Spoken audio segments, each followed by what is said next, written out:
Hello students, welcome to school Rupam. আজ তোমাদের সামনে হাজির হয়েছি তোমাদের দশম শ্রেণীর ভূগোলের দীর্ঘ উত্তরধর্মী প্রশ্নের সাজেশন নিয়ে। তোমাদের দ্বিতীয় পর্যায়ক্রমিক মূল্যায়নের প্রাকৃতিক ভূগোল এবং অর্থনৈতিক ভূগোল অর্থাৎ আঞ্চলিক ভূগোলের প্রাকৃতিক ভূগোলের দুটি অধ্যায় এবং আঞ্চলিক ভূগোলের ভারতের অর্থনৈতিক এই অধ্যায় থেকে মোট দুটি দুটি তোমাদের 5 নম্বরের প্রশ্ন আসবে। তো চলো সেই 5 নম্বর প্রশ্নগুলি কি হবে দেখে নেব।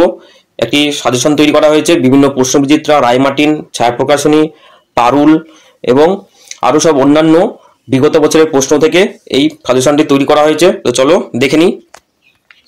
তোমাদের প্রথম প্রশ্ন, ভারতের অসম জনবন্টনের কারণগুলি কি কি ব্যাখ্যা করো। দ্বিতীয় প্রশ্ন, পূর্ব ও মধ্য ভারতে লৌহ ইস্পাত শিল্প কেন্দ্রীভবন ঘটার কারণগুলি কি।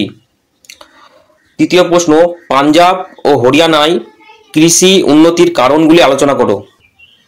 4 নম্বর প্রশ্ন, আধুনিক ভারতে ভারতীয় কৃষির সমস্যাগুলি কি কি, এই সমস্যা সমাধানের উপায় কি।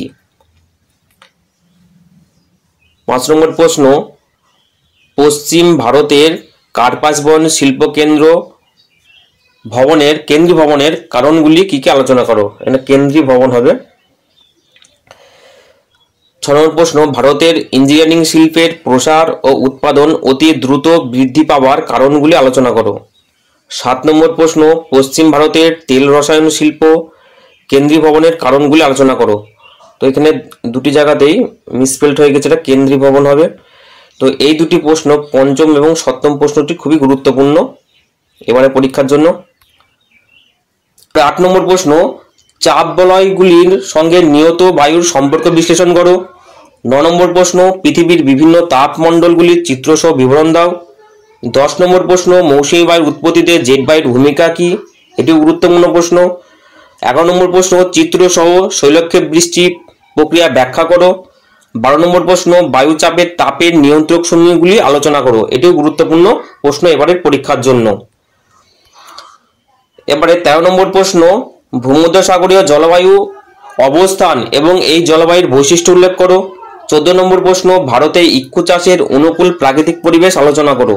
তো এই ছিল তোমাদের 5 নম্বরের যে সাজেশন দীর্ঘ অর্থাৎ বড় প্রশ্নের। তো এই ছিল আজকের ভিডিওটি দেখার জন্য ধন্যবাদ।